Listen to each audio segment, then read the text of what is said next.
এই চিপ্ৰাং এই কি বুলি কয় মানে বিৰোধিতা কৰা ইত্যাদি যিবিলাক এইবিলাকতো আমাৰ কাৰ্যকৰ্তাসকলে বহুত কষ্ট কৰি দলটোক আজিৰ অৱস্থালৈকে লৈ আহিছে।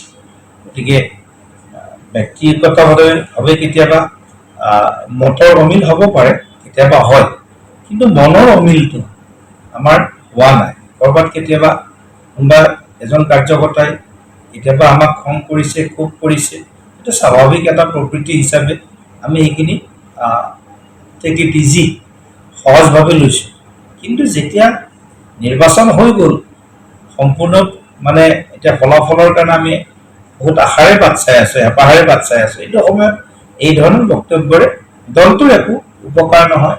আৰু আমি যিটো লক্ষ্যৰে নিৰ্বাচনী ৰাজনীতি কৰিছোঁ, এই নিৰ্বাচনী ৰাজনীতিটো কিবা থাকিলে ইয়াত আছে ব্যৱস্থা, সংগঠনত ছিষ্টেম আছে, আমাৰ পদ্ধতি আছে। এই পদ্ধতি অনুসৰি উপযুক্ত মঞ্চত এই কথাখিনি আলোচনা কৰাৰ ব্যৱস্থা আছে, আমি এইখিনি আলোচনা কৰিম। গতিকে সকলোকে মই আকৌ এবাৰ এই কথাখিনি ক'ব বিচাৰিছোঁ, বিজেপি দলটোত নিশ্চিতভাৱে আমি ক'ম যে এজন দুজন কোনোবা কাৰ্যকৰ্তাই কোনোবা এটা বিষয় বা অভিযোগ আহিলে বুলিয়েই বিজেপিয়ে সমগ্ৰ দলটোক কোনোবাই ইমান নেতিবাচক দৃষ্টিৰে চাব, এনেধৰণৰ মোৰ চিন্তা মোৰ মনলৈ অহা নাই। কিন্তু তথাপিও সাৱধান হৈ থাকিব লাগে। সাৱধান হৈ থাকিলে কোনো শক্তিয়ে আমাৰ বিৰুদ্ধে আচৰণ কৰিব নোৱাৰে। গতিকে এইখিনিয়ে কথা, যে যি কথাই আজি আমাৰ বহুত কাৰ্যকৰ্তাসকলৰ মনতো অলপ ক্ষোভ আহিছে, কিয় এওঁলোকে এনেকুৱা পোষ্ট দিলে, কিয় কৰিলে। গতিকে তেওঁলোকৰ হাতত তথ্য প্ৰমাণ আছে, তেওঁলোকে আমাৰ উপযুক্ত পৰামৰ্শ দলৰ ৰাজ্যিক সমিতি, অনুশাসন সমিতি অৱগত কৰিলে নিশ্চয় আমি নিৰ্বাচনৰ পিছতেই, আমিতো বহুত কাৰ্যকৰ্তাক নিৰ্বাচনৰ আগতেও দলৰ পৰা বহিষ্কাৰ কৰিছোঁ, দলৰ পৰা আমি ছাছপেণ্ড কৰিছোঁ, এক্সপেলো কৰিছোঁ, ছাছপেণ্ডো কৰিছোঁ। আগতে যদি ক'লেহেঁতেন কোনোবা তেনেকুৱা বিষয় আছিলে, তেতিয়াহ'লে নিশ্চয় আমি তেওঁলোকৰ লগত বৰ্তমান কাৰ্যকৰ্তাই কথা পাতিলেহেঁতেন।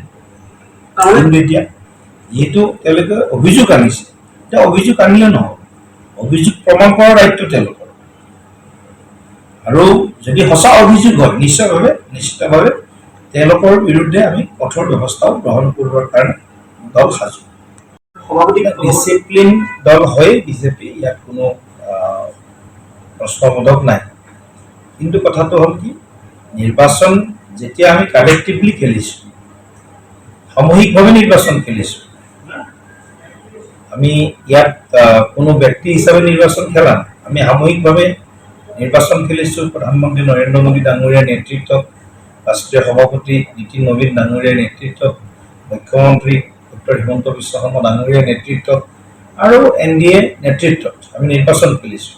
গতিকে আমাৰ এই নিৰ্বাচনৰ যিটো গোটেই নিৰ্বাচনটো প্ৰক্ৰিয়া 9 এপ্ৰিলত সমাপ্ত হোৱাৰ আগলৈ তেনেধৰণৰ বহুত বেছি সামাজিক মাধ্যমত কোনো ধৰণৰ অভিযোগো আমাৰ ওচৰত অহা নাছিল।